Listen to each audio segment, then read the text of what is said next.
But super excited for the message tonight. We've been in a sermon series, kind of this like few talks. We started it last week, titled, Who is Jesus? Who is he? Who is Jesus? And we talked about how there's a difference between being around someone and actually knowing who they are. Like, I can be around Jesus, I can come to church, I can sing songs, I can lift my hands, but there's a difference between just being around Jesus, just hearing about Jesus, just talking about Jesus, and actually knowing who Jesus is. So last week, we talked about how Jesus is a forgiver. Talked about how he's a forgiver, how no matter what you've done, no matter what you're going through, Jesus forgives you. We said last week he does not dismiss it, he does not just push it to the side, but he actually died for it. He says, hey, you made some mistakes. I'm not saying there should be no punishment. I'm saying I'll take the punishment. I'm saying I'll live the punishment out and I'll come down from heaven and die so that you and I can now freely have relationship with him. It's an amazing, amazing thing. But tonight, and if you're in your seats, you know that your phone should be out. We're going to take notes. Take your phone out, not to scroll, not to look at TikTok. I promise you the videos will be just as funny after we talk tonight. But at the top of your notes, I want you to write down, Jesus is a healer. Jesus is a healer. Now, Jesus at this point in his life has kind of the reputation for being someone who does really, really cool things. Like, this is kind of what he's known as. So there's a story that's happened in the Bible before this where he fed 5,000 people, and the Bible actually, people believe that there was actually probably 10 to 15,000 total, but 5,000 men, including women, children, probably 10 to 15,000 people with just 2 loaves of bread and some fish, like literally a Lunchable. He fed 5,000 people. It was incredible. Jesus has raised people from the dead at this point. Jesus has healed people who had terminal illnesses at this point. Jesus has done a lot. But what's interesting is that despite seeing Jesus do all of these things, despite seeing Jesus and walking with Jesus and hanging out with Jesus, people still are very, very confused on who he is. So what happens is in Mark chapter 8, which is where we're going to be tonight, what happens is this entire chapter, we read this on Wednesday at midweek, at our midweek small group, but this entire chapter, what's happening in this chapter is it's people constantly saying, Jesus, who are you?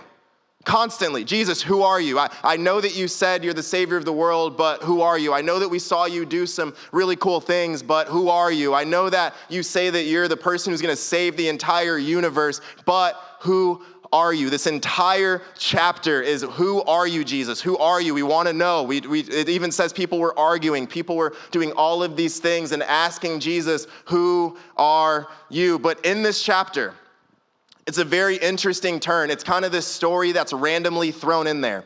So for the entire chapter, people are saying, Jesus, who are you? They're arguing, they're debating. Is Jesus this? Is Jesus that? Is Jesus just a teacher? Is he really the Savior of the universe? Is he really sent by God? And then in the middle of this chapter, and literally smack dab in the middle, there's this story where Jesus has a bunch of people go to Jesus and they bring this man to him who's blind. And it's very, very interesting why this, I don't understand fully why this was placed here, but I think that it's because this is a very, very good depiction of who Jesus is. And it shows us that Jesus is a healer. So what's happened is these group of people, and I imagine that they probably were rolling deep. Like, it doesn't say how many, but I imagine like 15 to 20 people bring this blind man to Jesus. It says that they brought him to Jesus. The first thing I want you to write down is that you have to bring it to Jesus. You have to bring it to Jesus. Who in here likes going to the dentist?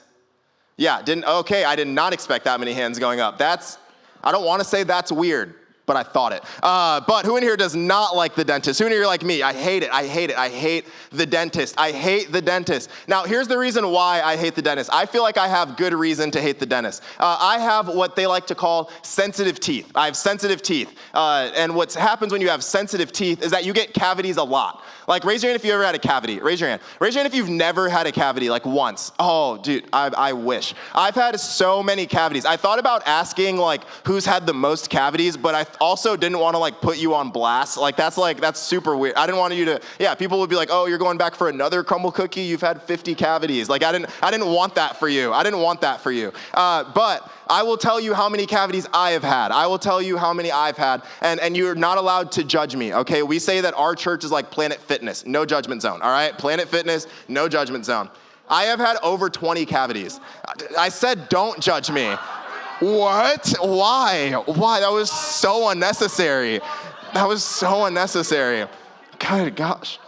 No, literally, like, yeah, I've had so many cavities, and I blame it on sensitive teeth. It's sad. We were talking about this on Wednesday at Acalanes when we did Campus Club, and I was talking to one of the people there, and they were like, wow, so you have sensitive teeth. Does that mean you, like, eat, like, only certain foods? And I thought about it, and I was like, okay, how many of these cavities could have actually been prevented by not eating 4 crumble cookies a week? I don't know, but I don't care. I have sensitive teeth. That's my thing. But here's what's very, very interesting. I've had so many cavities, but I want to ask you a yes or no question. If I never go to the dentist, will my cavities get better? They will probably do what? Get worse. They'll probably get worse. They're not going to get better. I wish that they did. I've tried. I've even looked at are they going to? No, I have to go to the dentist. Now, what's very, very interesting is that if I do not bring what I'm struggling with to God, if I do not bring what I'm struggling with to a leader, if I do not bring what I'm struggling with to someone who can help me, someone who can heal me, someone who can bring me to Jesus, guess what? Those problems are not going to get better, but like we just said with cavities, they're probably going to get worse. They're probably going to get worse, showing me that you and I, we cannot expect these problems to stumble upon Jesus. We actually have to bring them to Jesus. What's very interesting is that for some reason in this story, what we're going to talk about is very, very different from other stories where Jesus is healed, other stories where Jesus has done something in someone's life. What's very, very interesting about this story is that this man was not brought to Jesus by accident. He did not just stumble upon him, but he was brought to him with purpose. What's very, very interesting is that your anxiety is not going to stumble to Jesus. Your depression is not going to stumble to Jesus. Your addictions, the things that you struggle with, are not going to stumble to Jesus, but they have to be brought to him. But they have to be brought to Jesus. It says that they bring him to Jesus. Can I encourage you, Jesus cannot heal what you hold from him.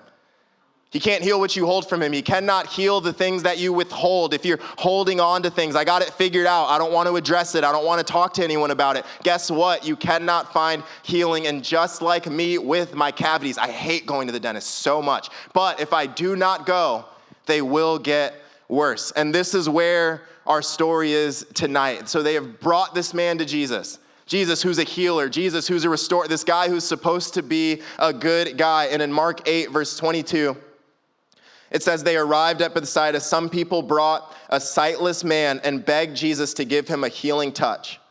Taking him by the hand, he led him out of the village. He put spit in the man's eyes. Everyone say, ugh. Yeah, that's gross. Laid hands on him and asked, do you see anything?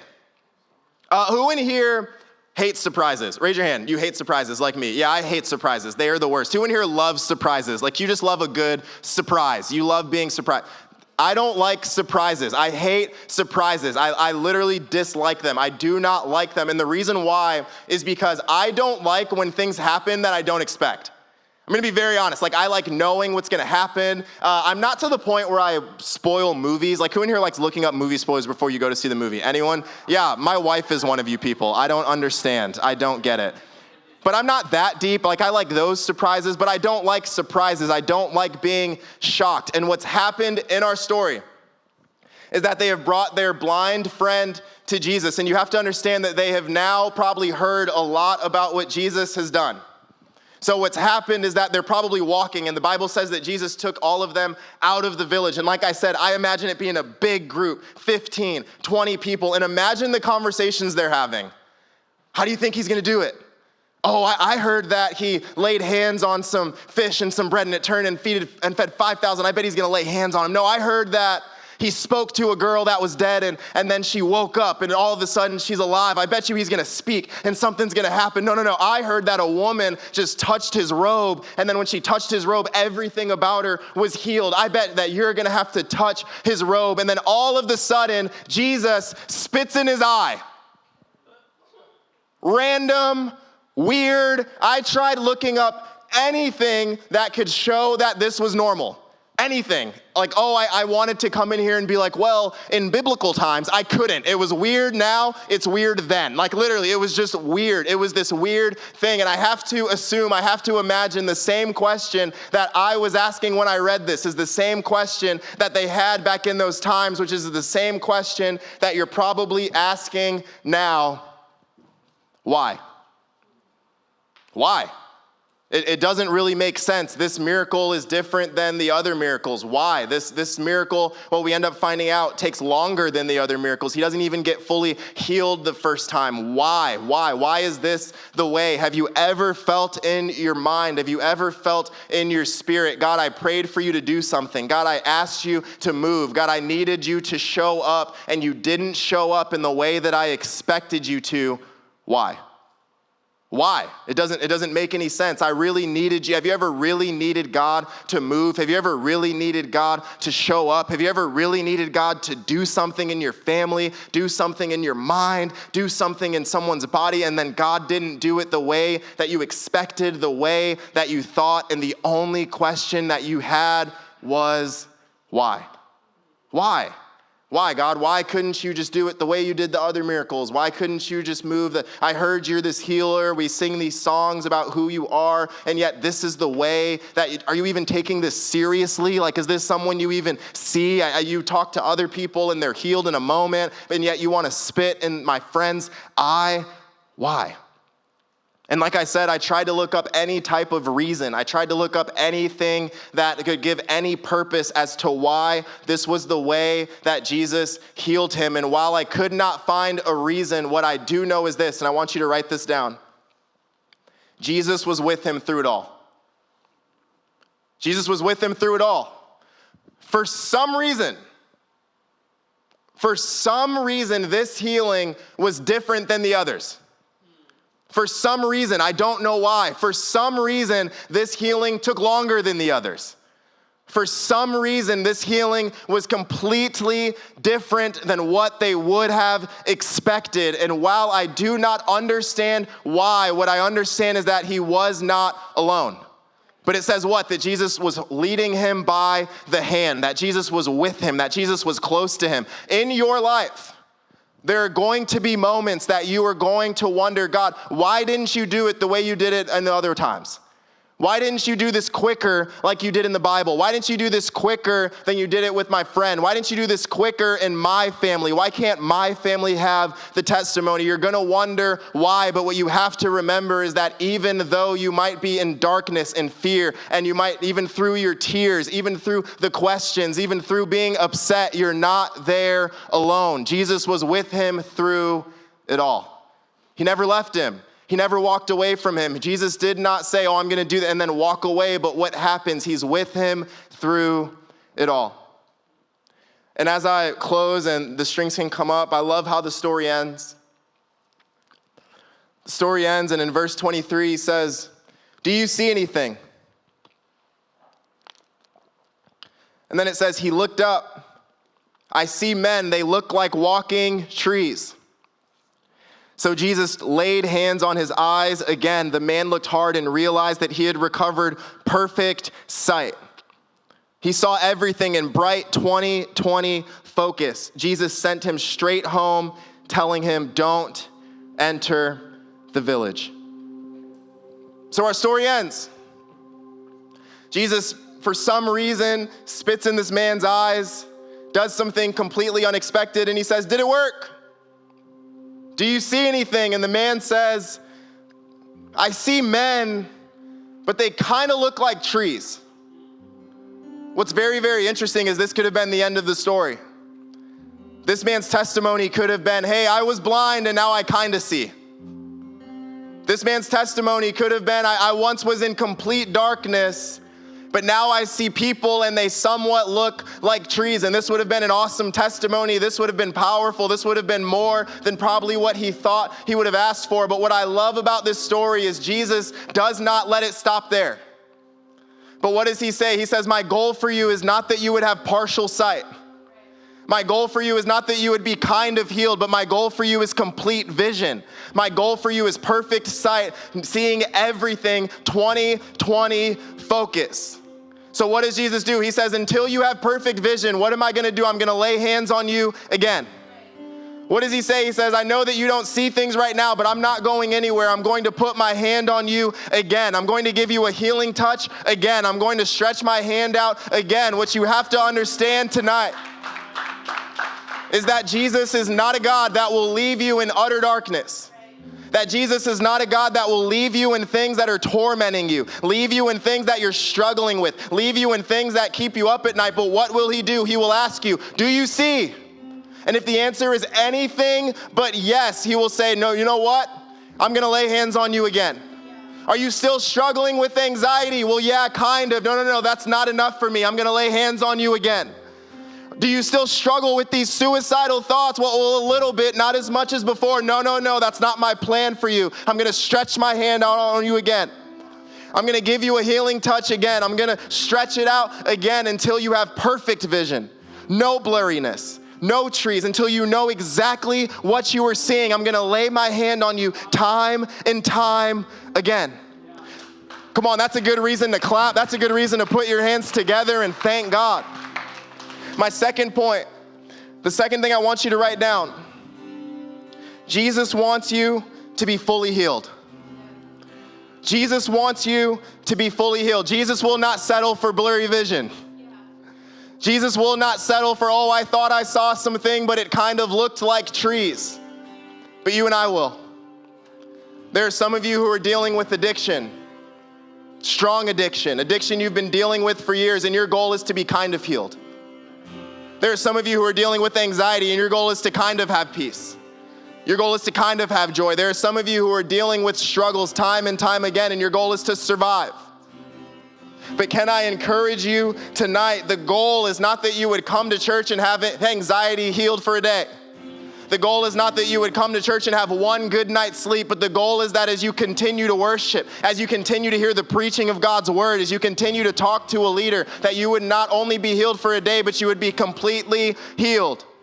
That you would have complete joy, that you would have complete purpose, that you would have complete peace day in and day out. But are you willing to bring it to Jesus, and are you willing to go back again?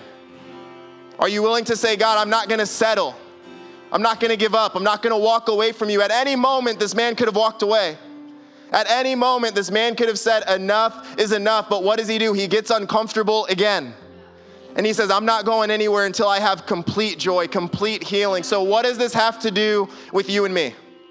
Why does it matter? We're going to ask this question every single week. Why does it matter?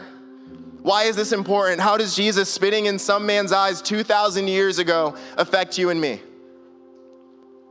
The reason why it matters to you and to me is because what's going to happen in your life and in my life is you're going to pray for things and they're not going to go the way that you thought they would.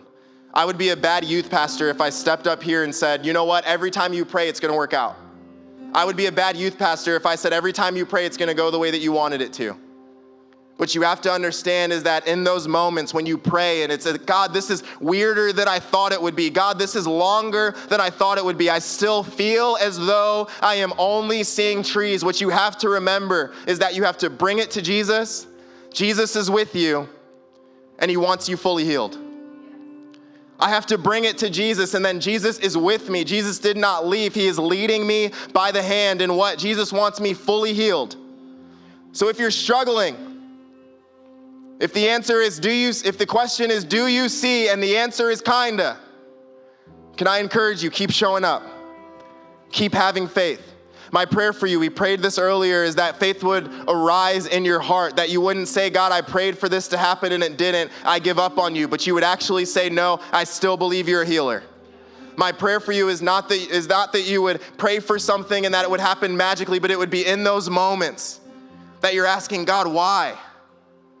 God, this doesn't make sense. I prayed. I thought that I heard you speak. I thought that I heard you talk. What is going on? But in those moments, you would be able to go back to your phone. You would be able to go back to your notepad and say, no, Jesus is a healer. That a situation does not change Jesus' character. That just because it doesn't go the way you thought it would doesn't mean that Jesus isn't a healer anymore. That just because Jesus doesn't do what we want, that doesn't mean that he isn't a healer anymore. That just because he doesn't do it the way that we prayed for, that doesn't mean that he isn't a healer anymore, but his character is the same yesterday, today, and tomorrow. He was a healer then, he is a healer now. He was strong then, he is strong now. He was moving then, he is moving now. So what you have to do is say, God, I still believe you're working. God, I still believe you're speaking. God, I still believe that what? You're working it for my good. Come on, stand to our feet tonight.